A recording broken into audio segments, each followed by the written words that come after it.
Cette vidéo est sponsorisée par Nvidia. Découvrez en description les offres de fin d'année. Partenariat école privée, université, vers un modèle vertueux pour l'animation. J'avais mis un point d'interrogation au début, puis après je me suis dit que je l'allais l'enlever. Merci à tous de venir nous rejoindre. Donc, depuis 2017, Pictura, basée au cœur de la pleine image dans les Hauts-de-France, a intégré l'Université catholique de Lille, dont elle partage les valeurs et la volonté de devenir un campus créatif de référence mondiale. À la rentrée 2025, c'est le partenariat de l'École des Nouvelles Images avec Avignon Université qui a pris une nouvelle dimension et qui s'est traduit par la formalisation d'un parcours de formation complet du niveau licence au master, alliant excellence artistique et approche académique, donc co-construit par l'école et l'Université d'Avignon. Je crois que vous l'avez présenté la semaine dernière. Il y a eu une signature, c'est ça ? Oui, une signature, on va dire, publique. Voilà. Formelle et publique, voilà, une conférence de presse à la Villa Créative, qui est un nouveau lieu, on peut dire ça ? Donc, tout à fait. Ouais. Ok, très bien.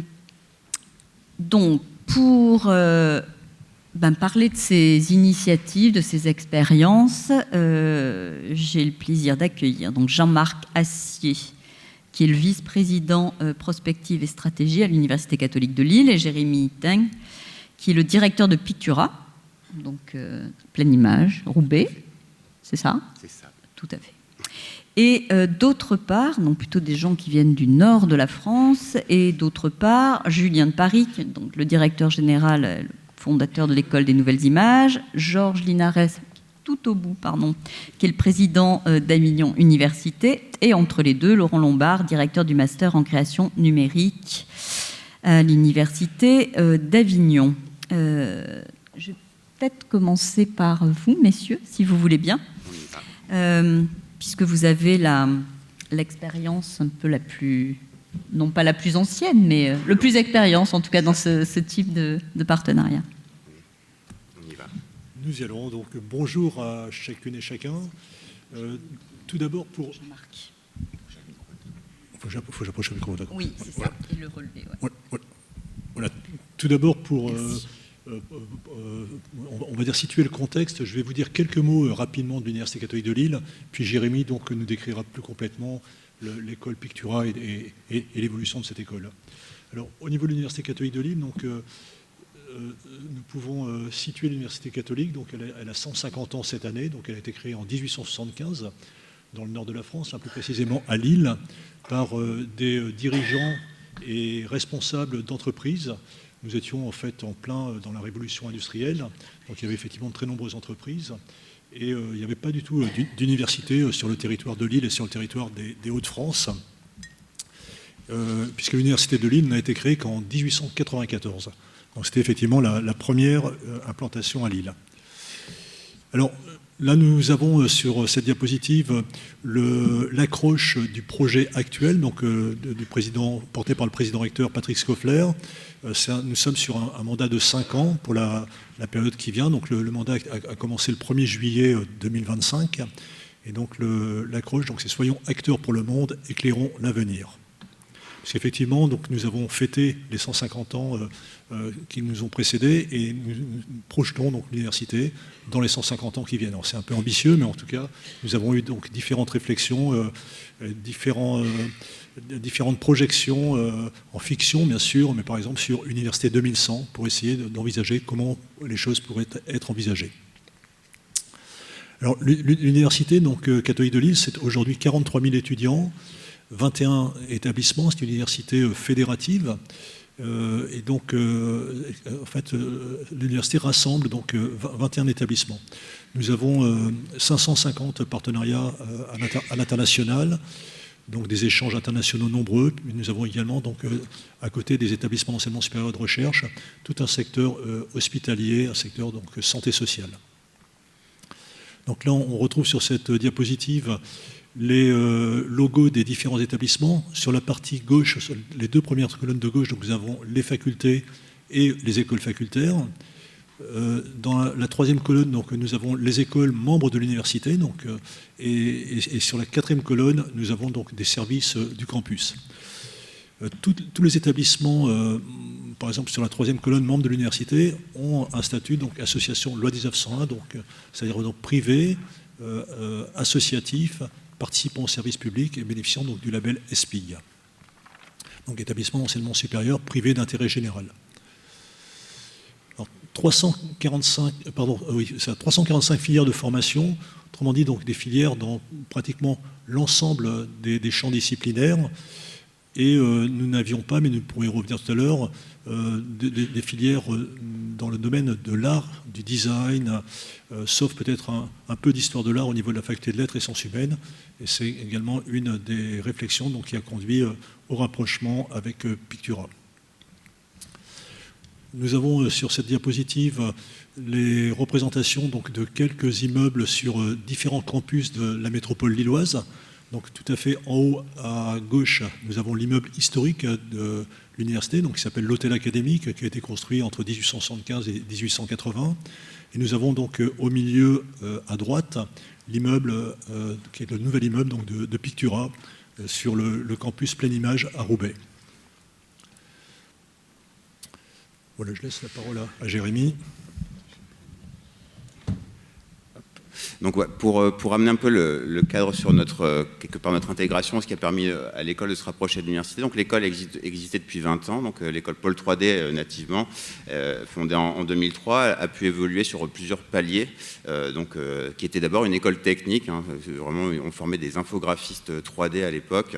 L'école a pu évoluer avec une première phase en 2010 où on a ouvert un master qui commençait à distinguer, à intégrer les métiers de l'animation, particulièrement de la 3D et du jeu vidéo, ce qui nous a permis aussi d'élargir le périmètre, de construire des parcours un peu différents, tout en étant dans un cadre qui était celui des écoles privées et de type lucratif, avec finalement, mais qui a permis aussi d'élargir le périmètre et d'intégrer la Pleine Image, donc ce fameux hub un petit peu dédié aux industries culturelles et créatives dans le nord de la France.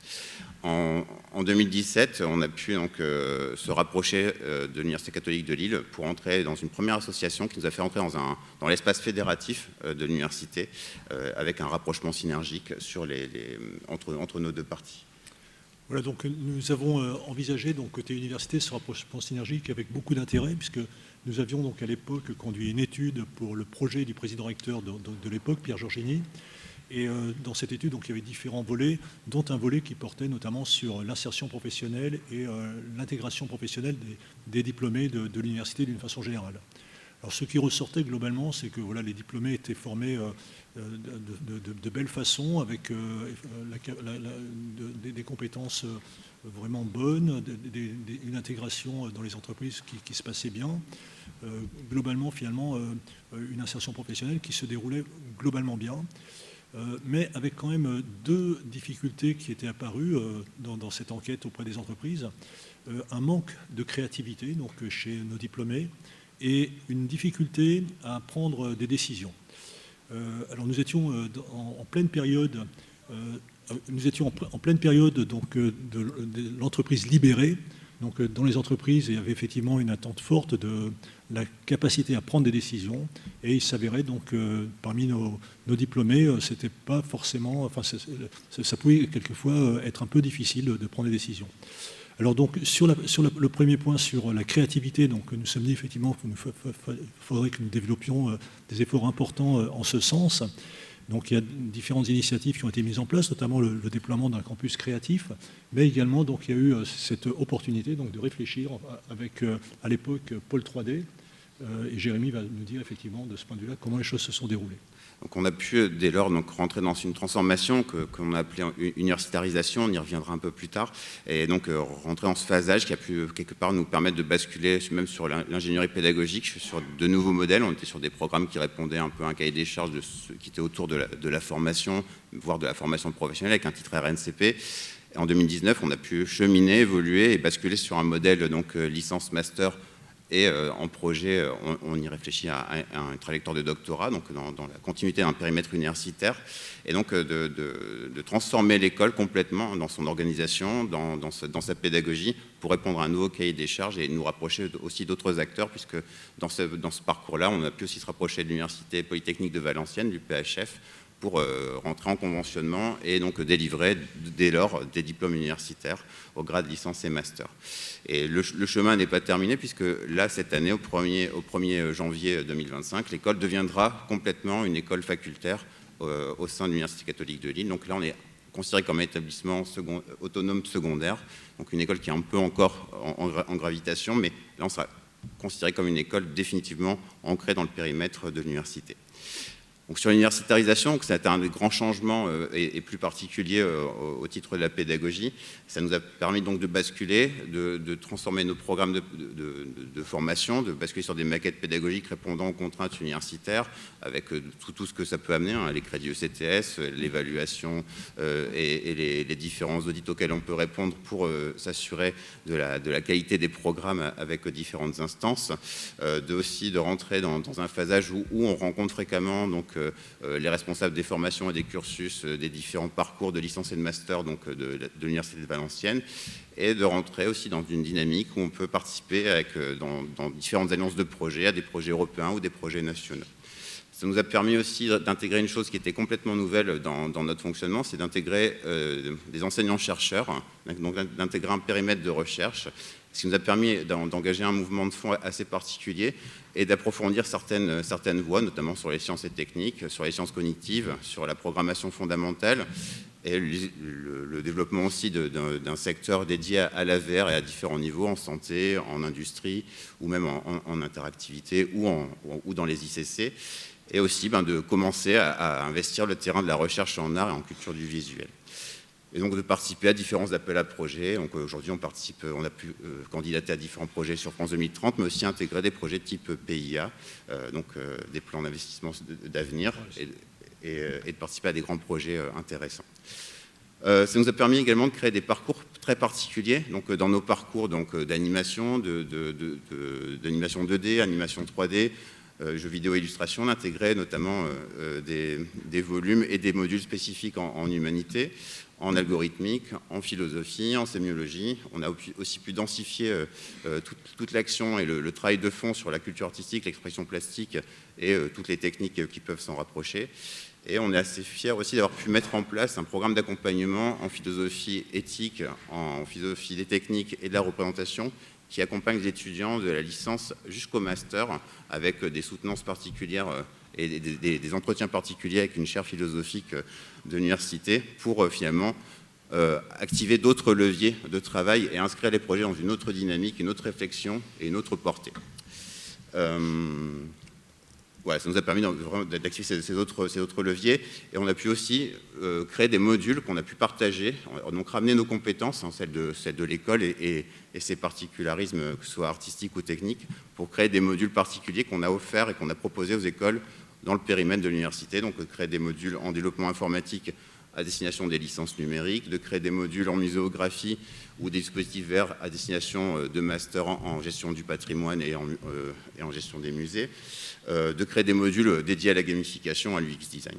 Et tout ça, ça a amené des résultats assez saisissants, puisque dès 2017, donc la nature des projets ayant changé, la façon de réfléchir nos projets ayant changé, la façon de les écrire ou de les conceptualiser ayant aussi donc, finalement changé, ça nous a amené rapidement des résultats de projets, hein, donc des projets des étudiants qui étaient manifestement bien accueillis par les critiques ou par le public, puisqu'on a dès lors gagné et eu beaucoup de récompenses en festival. L'école a pu donc bénéficier de synergies particulières, intégrer aussi de nouveaux dispositifs, ça c'est plutôt sur le fonctionnement. Donc on a une collégialité de fonctionnement, ce qui fait que la gouvernance de l'université participe et a un regard particulier sur le développement de l'école. Moi, je peux participer aussi au CODIR de l'université et donc apporter une autre vision et d'autres idées dans le développement de l'université également. Donc, ça nous a permis d'intégrer des dispositifs d'inclusion, d'ouverture sociale. On est très content d'avoir pu développer des bourses, d'intégrer des barèmes sociaux sur les frais de scolarité, qui est finalement aussi une difficulté, hein, le coût de nos formations, de développer des espaces d'accompagnement en santé pour la vie étudiante, pour les VSS, aussi pour le handicap, de développer des différents espaces pour l'apprentissage et la formation continue, avoir aussi une meilleure capacité d'appréhender l'international et aussi tout le développement et l'accompagnement des étudiants sur leur capacité à intégrer le monde professionnel avec le Career Center. En conclusion, de notre côté, donc, cette transition importante, elle a eu un impact assez vertueux. C'était aussi le passage d'un modèle de type donc, familial, privé, lucratif, à un modèle d'enseignement supérieur et de recherche de type privé non lucratif et labellisé SPIG. L'école, elle prend part aussi également à la réflexion prospective de l'Université catholique de Lille, avec un grand plan stratégique à horizon 2032. Et tout le chemin qu'on n'a pas pu parcourir depuis 2017 nous permet d'ouvrir la porte à de nombreux projets et de nouveaux développements qui vont permettre de consolider à la fois l'école et ses formations au cœur de métier et sa capacité à proposer des choses nouvelles dans les prochaines années. Voilà. Merci à tous les deux. Passons du côté d'Avignon, si vous le voulez bien. Comment ça s'est passé de votre côté? Quand on a parlé de ce sujet, Julien, tu m'as tout de suite parlé de l'exemple de Pictura. Donc, est-ce que c'était quelque chose que toi, tu avais déjà en tête? Est-ce qu'il a fallu du temps, pour des raisons que tu vas nous expliquer, pour mettre les choses en place? Comment ça s'est passé? Alors oui, de toute façon, on va être trois à pouvoir présenter un petit peu tous ces enjeux. Je vais commencer juste pour resituer un petit peu l'école des nouvelles images par une courte vidéo d'1 minute pour synthétiser un petit peu ce que l'on fait au sein de l'école et justement après d'arriver sur le partenariat et les développements futurs.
Donc en synthèse, pour vous présenter un petit peu comment l'école s'est créée, donc elle s'est créée en 2017 sur Avignon. C'est une école particulière, qui a une histoire particulière. Beaucoup d'entre vous la connaissent. C'est une école qui a été fondée par des parents d'élèves en 2017, suite à pas mal de difficultés que nous avons rencontrées à l'époque avec une ancienne école basée sur Arles et la chambre de commerce qui était à l'époque en lien. Et en fait, dès la création de l'école, il y a eu une volonté de créer un environnement, bien entendu, le plus éthique possible et de mettre toutes les parties prenantes à la tête de l'école. Donc, bien entendu, les parents d'élèves qui étaient cofondateurs, mais aussi les étudiants, les intervenants, etc. Donc, c'est une école sous forme associative, loi 1901, indépendante. Et c'est donc le choix éthique des fondateurs. Elle se construit autour de 2 filières, les films d'animation, donc tous les métiers, bien entendu, liés aux films d'animation et aux jeux vidéo. À la rentrée 2025, on accueille actuellement 260 étudiants qui sont répartis sur l'ensemble des cursus de formation. Nous avons été également lauréats France 2030 de la Grande Fabrique de l'Image, ce qui nous permet aujourd'hui d'avoir un soutien très fort du CNC et de pouvoir justement envisager, entre autres, des partenariats qui se construisent comme cela et de pouvoir continuer à développer l'école. La question centrale pour nous, c'est l'avenir, bien entendu. Comment sécuriser un modèle éthique, professionnel et indépendant. Je pense que vous êtes tous assez bien sensibles à l'évolution des systèmes de formation, à l'hyper-lucrativité de certains groupes scolaires qui rachètent toutes les écoles de France, en tout cas une grande partie. Et vous connaissez aussi, pour certains qui me connaissent, un peu mon point de vue là-dessus. Et il était extrêmement important pour l'avenir de savoir où est-ce qu'on veut se développer et comment on se développe. Et je pense que c'est un enjeu majeur pour une école comme la nôtre de maintenir son indépendance et de maintenir son modèle éthique. Et pour se développer, nous avons donc choisi plutôt de nous rapprocher en effet de l'université. Et c'est là où le partenariat entre l'École des Nouvelles Images et Avignon Université est né.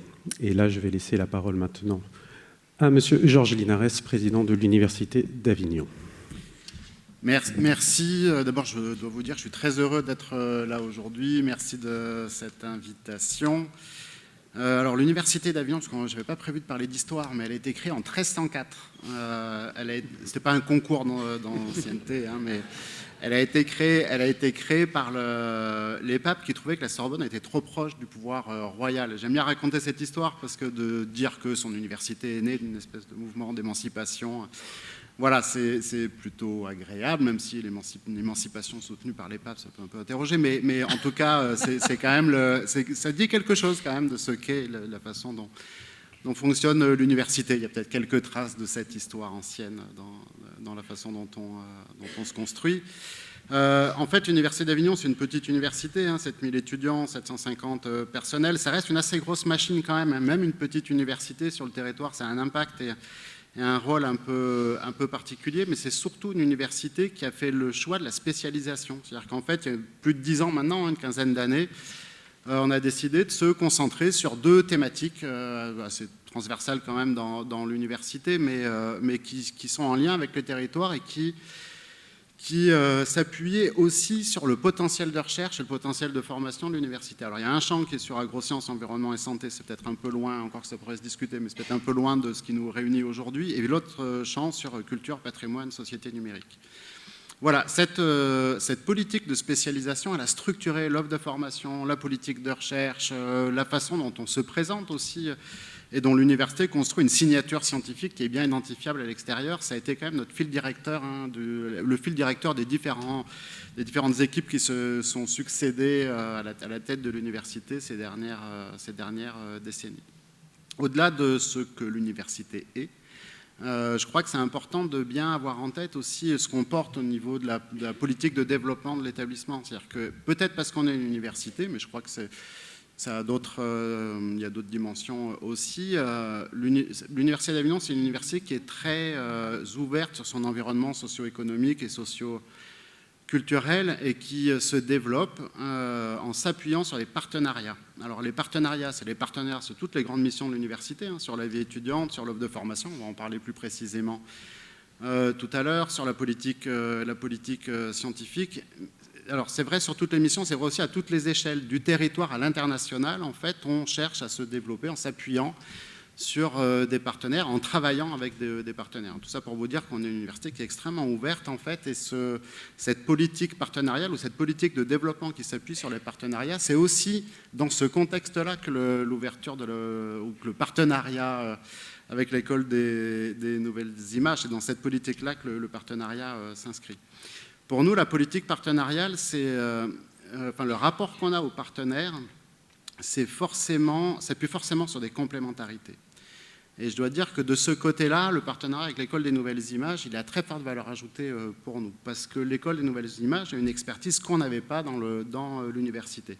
Je crois que la réciproque est vraie, c'est-à-dire que l'université, en termes d'expertise, de compétences, elle apporte aussi des choses à l'École des Nouvelles Images, à ses étudiants en tout cas, qui enrichissent la formation des étudiants. C'est vrai aussi sur la vie étudiante. Hein, une université, c'est pas seulement une offre de formation, c'est aussi un environnement, c'est un cadre un peu général avec un service de santé étudiante, avec de l'animation scientifique et culturelle, avec une vie étudiante en général, qui fonctionne bien quand elle se déploie à une certaine échelle. C'est plus difficile quand on a une échelle plus petite. Donc en tout cas, nous, ce qu'on met dans la corbeille aussi de ce partenariat, c'est ça, c'est ce cadre général qui... je crois qu'il y a valeur ajoutée pour les étudiants de l'École des Nouvelles Images. Et puis il y a peut-être une dimension un peu plus politique ou structurelle, Julien l'a dit, je crois que sur le paysage de la formation privée dans ce domaine-là, mais c'est vrai aussi sur les filières, on est dans des mouvements qui sont assez rapides, il y a une forme d'instabilité. Les universités, même si elles subissent quand même des contraintes un peu générales, ça reste des structures assez, d'une certaine taille qui s'inscrivent, qui développent des projets sur le temps long. Et je pense que c'est important aussi pour une structure comme l'École des Nouvelles Images de pouvoir s'appuyer sur une université qui s'inscrit dans cette dimension-là. Et puis après, il y a la question de la recherche et l'innovation, hein. Je crois que voilà, dans le champ de la culture en général, il y a quand même beaucoup de questions qui sont déterminantes pour nos étudiants, pour les professionnels du secteur. Il y a la question de l'évolution des usages, des pratiques. Il y a une géographie de la culture qui est en évolution permanente. Il y a la question de l'internationalisation, évidemment. Il y a la question des nouvelles technologies, qui est une question à la fois technologique. Il faut de l'expertise sur les nouvelles technologies. Je pense à l'IA en particulier, mais pas seulement. Mais c'est aussi une question des usages, d'évolution des usages et comment on peut innover dans les usages. Donc je crois que ce qu'on s'apporte mutuellement, en fait, c'est à la fois cet environnement, ces réseaux que nous apporte l'école des nouvelles images, cette expertise qu'on n'avait pas du tout dans l'université, mais peut-être c'est aussi cette capacité de se projeter dans l'avenir ensemble, de penser les nouvelles compétences, les nouveaux métiers qui sont ceux dont les filières ont besoin maintenant, mais ceux dont elles auront besoin dans les années à venir, c'est travailler sur des questions qui sont des questions de fond, peut-être des questions un peu existentielles aussi pour ces filières. Je parlais des pratiques, de la façon dont on produit, dont on crée, dont on médiatise, la façon dont on consomme la culture, c'est des questions qui sont absolument essentielles. Et l'avenir des filières, elle se construit maintenant, et notamment maintenant dans les universités. Elle ne peut pas se construire dans les universités seules, elles doivent se construire dans les universités avec des partenaires qui sont en familiarité de cet environnement socio-économique. Voilà, donc moi je suis très heureux de ce partenariat. Je crois qu'il est très emblématique à la fois de ce qu'on porte dans l'université, à Avignon Université, mais je crois et j'espère d'une certaine façon qu'il est aussi exemplaire sur la façon dont on peut collectivement développer des offres de formation et développer des partenariats qui nous sécurisent et qui nous permettent de mieux accomplir nos missions collectivement.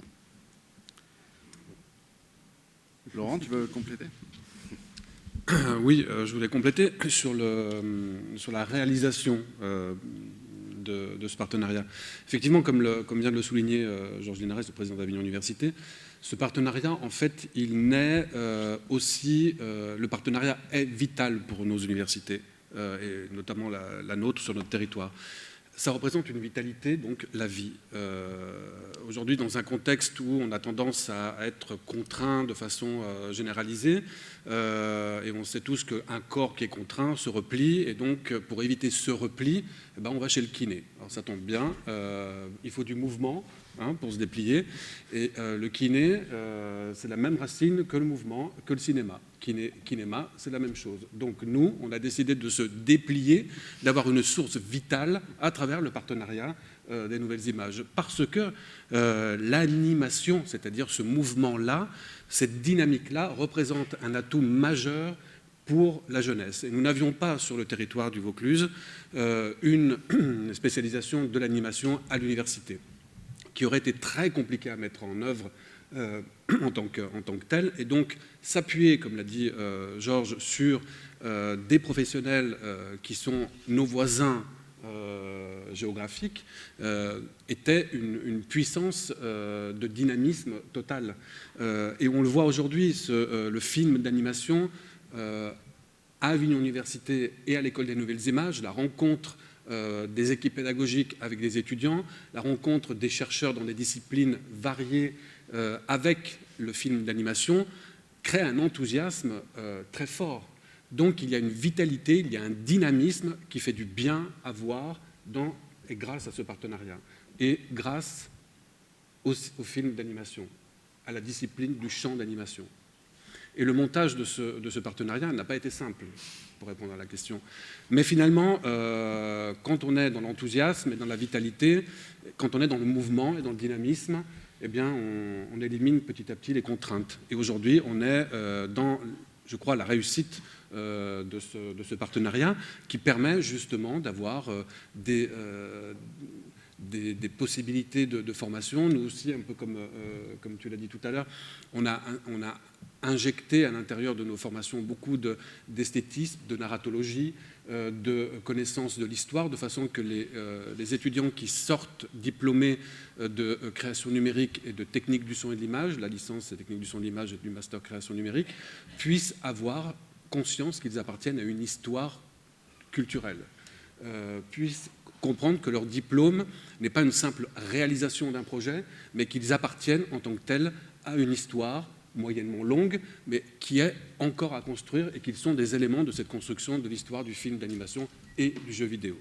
Et pour nous, c'est aussi une façon de dynamiser une partie de notre recherche, puisque, peut-être pour anticiper quelques questions qui pourraient apparaître, nous travaillons notamment un master sur des axes de recherche qui sont soit sur les usages éducatifs, sociaux ou culturels, soit sur la narration et les formes, soit sur la technique ou la technologie, ou la recherche historique, et enfin sur la recherche esthétique. Donc on a un vaste champ qui s'ouvre devant nous et qui crée véritablement cet élan vital que nous réclamons de nos voeux pour effacer un peu ce contexte, comment dire, morose.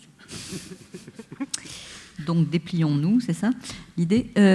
Combien y a-t-il d'étudiantes et d'étudiants qui ont intégré à cette rentrée la licence? Il y a des gens qui sont rentrés directement en master?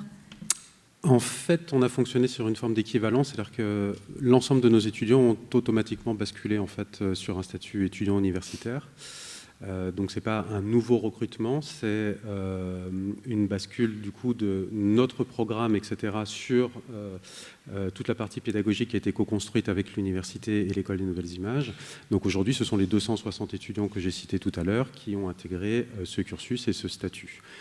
Et il y a également un lieu emblématique qui est un petit peu on va dire le lieu totem de ce partenariat. C'est ce lieu qui est à 50 mètres du campus de l'université, qui s'appelle la Villa Créative, et qui est un lieu où l'École des Nouvelles Images a pris environ un peu plus de 1000 mètres carrés de surface pour y héberger une partie de ses formations.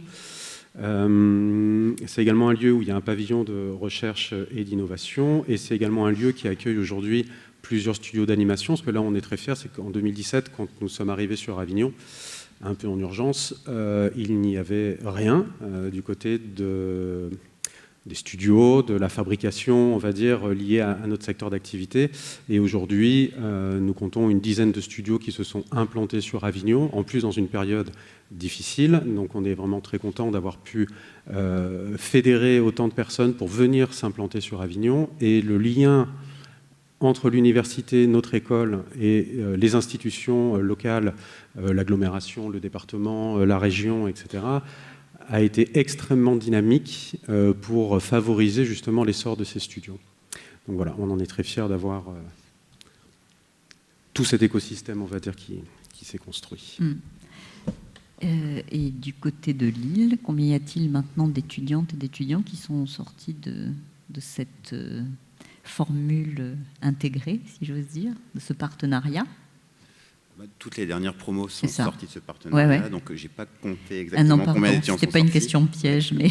mais non, je pense que du coup, on est à peu près en animation, en tout cas 70 étudiants par an, donc depuis 7 ans, ça ferait une cinquantaine d'étudiants qui sont sortis du partenariat en animation, et en jeux vidéo, c'est à peu près 6000. Et aujourd'hui, on est 415 étudiants à l'école. Et la mise en place a été compliquée? La mise en place a été...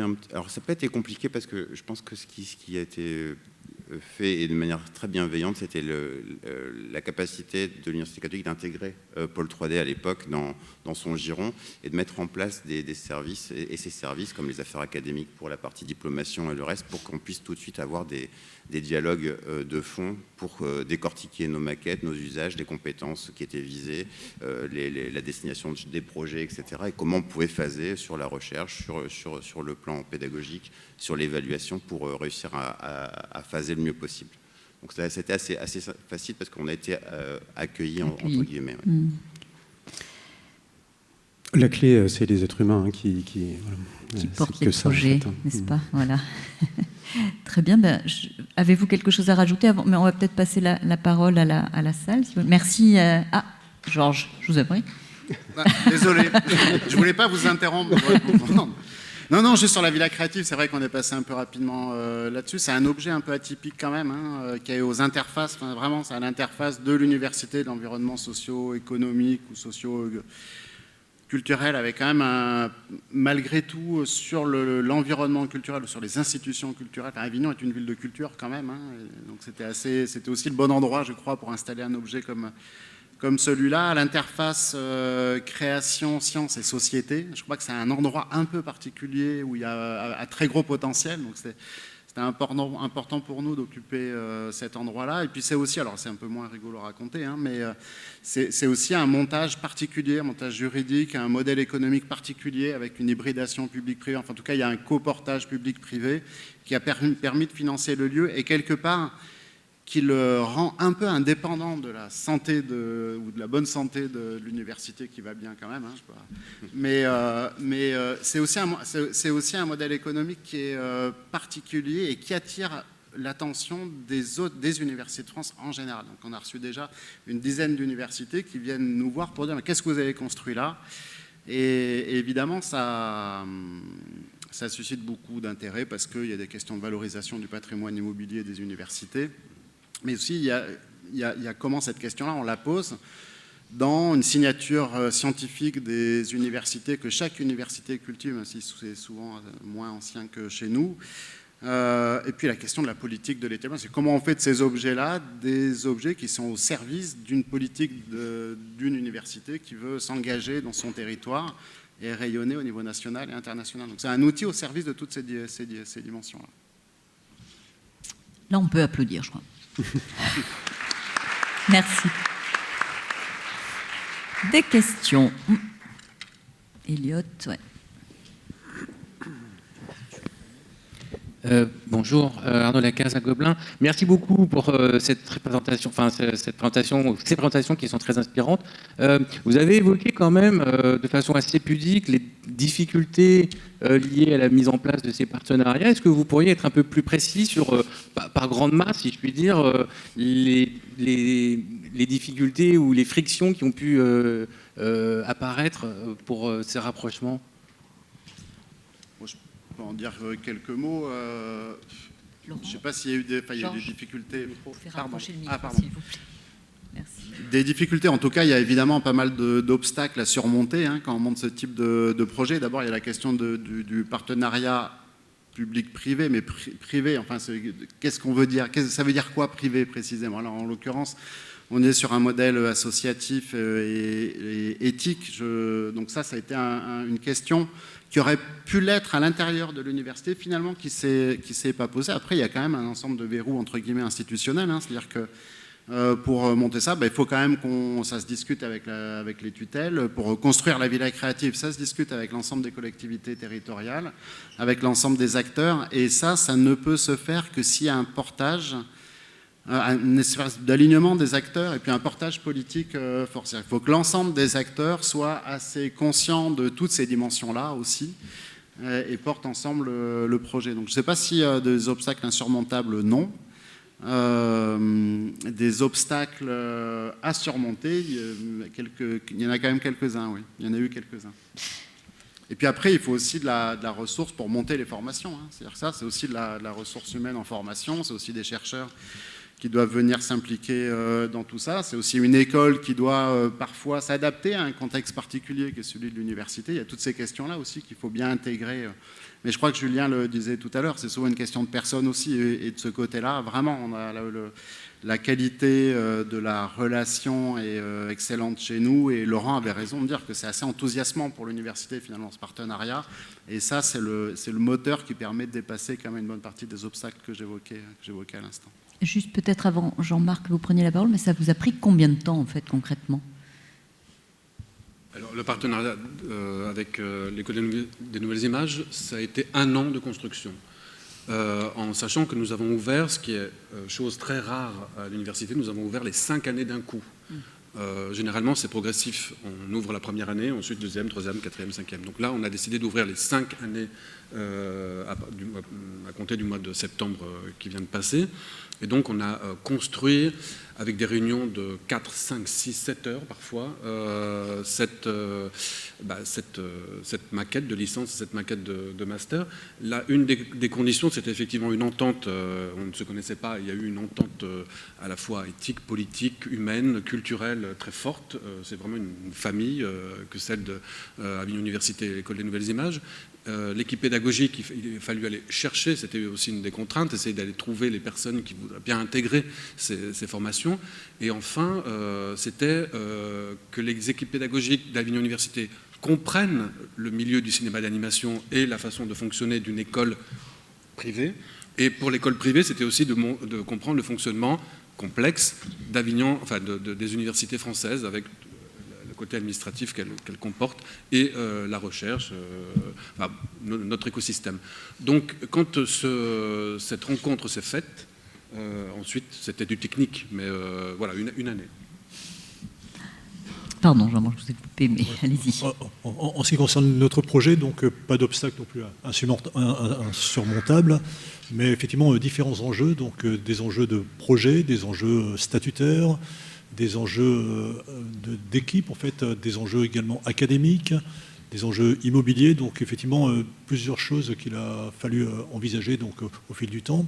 Alors, en ce qui concerne le projet, effectivement, dans un premier temps, c'était toute une réflexion côté université au moins, donc dans la mesure où c'était la première fois que l'Université catholique de Lille envisageait donc de l'intégration, le rapprochement d'un établissement extérieur, de certaine façon, dans la mesure où l'université donc, qui a été créée en 1875 a été créée avec 5 facultés, et tous les établissements ensuite sont nés par essaimage à partir des facultés ou à partir des établissements ayant eux-mêmes essaimé. Et donc il y avait effectivement ce questionnement par rapport au projet de la pertinence d'avoir en quelque sorte, alors même si ce n'était pas un choix en tant que tel, mais en quelque sorte une croissance externe. Et donc dans un premier temps, la réflexion était plutôt de dire qu'il faut que Paul III à l'époque, qui est devenu Pictura aujourd'hui, puisse trouver en fait une forme d'autonomie et qualifier son positionnement dans l'université. Donc, dans un premier temps, il a fallu que nous, sur le plan statutaire, que nous passions donc d'une société privée à une association loi 1901. Donc, nous avons transformé en fait l'école Paul IIID en association loi 1901. Ensuite, dans un deuxième temps, donc, les choses ont évolué plus avant encore au niveau de l'intégration d'une certaine façon dans l'espace facultaire.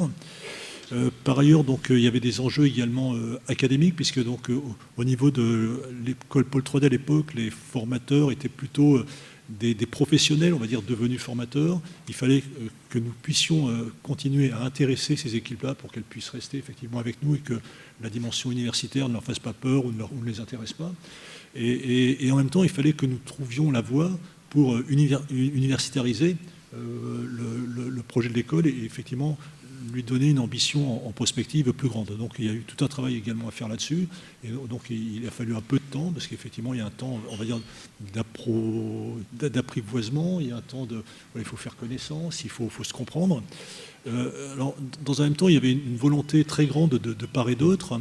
Du côté de Paul IIID à l'époque, la volonté de trouver une solution pour envisager un avenir qui était aussi, donc il faut le dire, difficile à construire seul.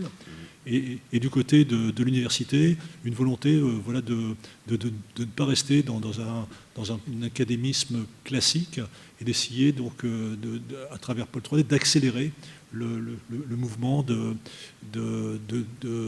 créativité, de transversalité même de la créativité dans l'ensemble des filières.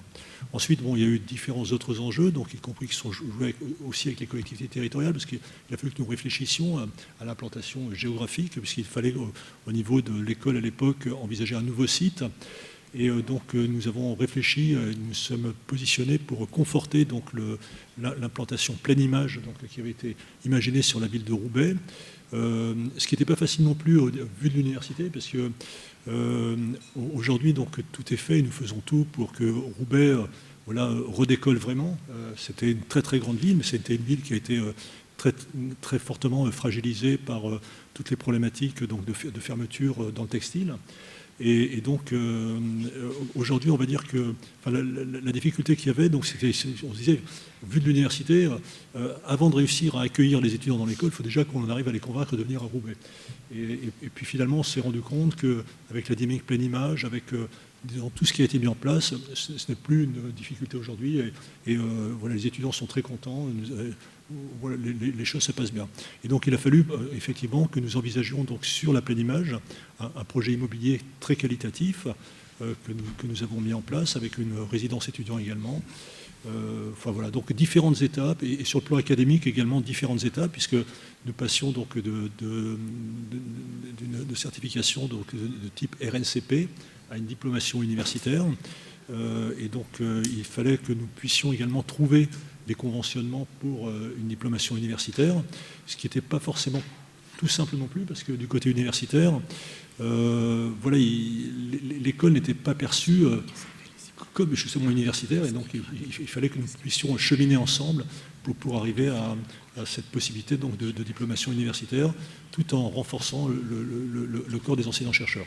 Enfin voilà, donc différentes étapes qu'il a fallu franchir, alors, avec un certain temps, puisque nous avons commencé, on va dire, en 2016-2017, et en 2025, donc, nous poursuivrons le travail. Enfin, je peux laisser Jérémy en dire quelques mots pour la situation aujourd'hui. On va devoir aller très vite, mais... Rapidement, tout a été dit, mais je pense qu'effectivement, dans les 2 premières années, c'est tout ce travail de rapprochement académique qui a permis finalement de transformer nos maquettes pédagogiques, et le temps qui a été donné à cette action-là, qui était crucial pour être déterminant dans la suite, et qui a permis le conventionnement ensuite en 2019, et aujourd'hui la transformation de l'école dans une école facultaire désormais. Eh bien, merci infiniment et bravo. Bravo pour ce que vous avez fait. Si jamais, moi je suis très preneuse, si jamais d'autres parmi vous ont envie de se lancer dans la même démarche, la même aventure, que vous veniez nous en parler une année prochaine. Donc voilà, n'hésitez pas à me le faire savoir. Merci encore. Merci à vous.